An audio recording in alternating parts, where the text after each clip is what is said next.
Break के बाद आपका स्वागत है। वित्त मंत्री प्रणब मुखर्जी के आम बजट से सब परेशान हैं। क्या आम क्या खास, सभी केंद्र सरकार के गोल्ड कंट्रोल एक्ट के आगे बेबस नजर आ रहे हैं। सरकार ने सोने की लेन देन पर नजर रखने के लिए कारगर एक्ट बनाने की बात कही है, लेकिन सराफा व्यापारी इसके विरोध में सड़कों पर उतर आए हैं।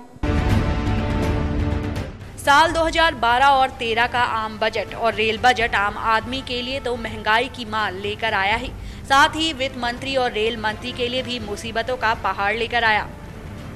रेल में यात्री किराया बढ़ाए जाने को लेकर रेल मंत्री दिनेश त्रिवेदी के खिलाफ जनता का आक्रोश इतना देखने को नहीं मिला जितना उन्हीं की पार्टी की सुप्रीमो ममता बनर्जी का। नतीजा, रेल मंत्री की विदाई हो गई।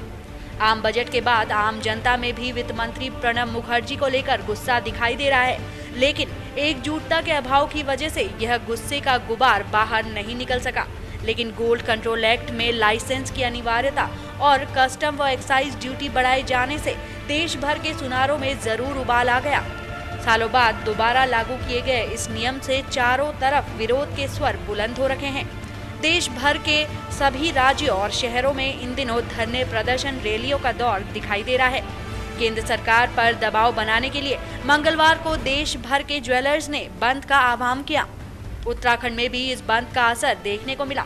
सुनारों की सीधी मांग है कि केंद्र सरकार कस्टम और एक्साइज ड्यूटी को बढ़ाए जाने का फैसला वापस ले। साथ ही गोल्ड कंट्रोल एक्ट के अंदर लाइसेंस की अनिवार्यता को खत्म करने के लिए भी सुनार आवाज उठा रहे हैं। केंद्र सरकार से कोई जवाब न मिलने पर वित्त मंत्री प्रणब मुखर्जी के पुतले फूके जा रहे हैं। अब देखना होगा आर पार की लड़ाई का मन बना चुके सराफा व्यापारी अपने मिशन में कहां तक कामयाब होते हैं, ऐसे में जब केंद्र सरकार रोल बैक की स्थिति में नहीं दिखाई दे रही है। सौभाग्य मिथिला, उत्तराखंड के लिए देहरादून से गौरव शर्मा की रिपोर्ट। आम बजट में गोल्ड कंट्रोल एक्ट के तहत लाइसेंस लेने की अनिवार्यता व एक्साइज ड्यूटी बढ़ाए जाने के चलते सराफा व्यापारी बेहद आक्रोशित दिखाई दे रहे हैं। राजधानी देहरादून में सराफा व्यापारियों द्वारा वित्त मंत्री प्रणब मुखर्जी का पुतला फूका गया और एक्साइज ड्यूटी में की गई बढ़ोतरी को वापस लेने की मांग की गई।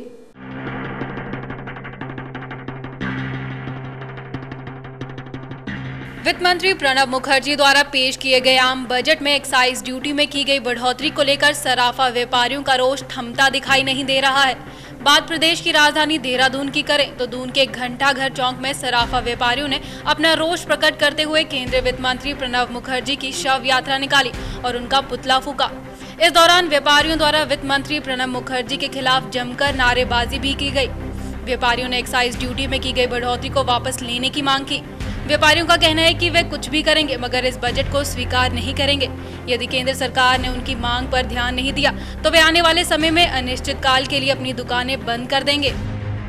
वित्त मंत्री को अब भी कहते हैं होश में आओ, नहीं तो व्यापारी किसी भी हद तक जा सकता है। आज हमारा 13वां दिन है, हमने दुकानें बंद करी हुई हैं, हम अनिश्चितकालीन तक भी बंद कर सकते हैं।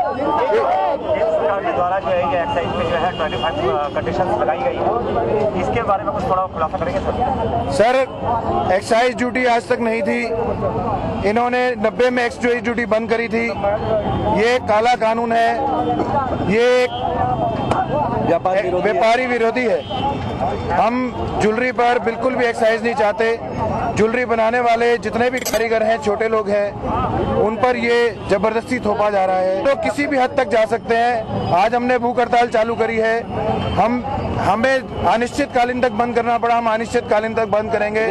रेल रोको आंदोलन करेंगे। अभी हमने कोई भी उग्र काम नहीं करा, लेकिन अब हम चुनौती देते हैं कि अब हम उग्र हो जाएंगे अगर हमारी मांगे पूरी नहीं करी गई। बहरहाल एक्साइज ड्यूटी को बढ़ाए जाने के खिलाफ सराफा व्यापारियों का रोष थमता दिखाई नहीं दे रहा है। अब देखना ये होगा कि व्यापारियों का रोष कब तक थम पाता है। सौभाग्य मिथिला के लिए अवनीश गुप्ता की रिपोर्ट।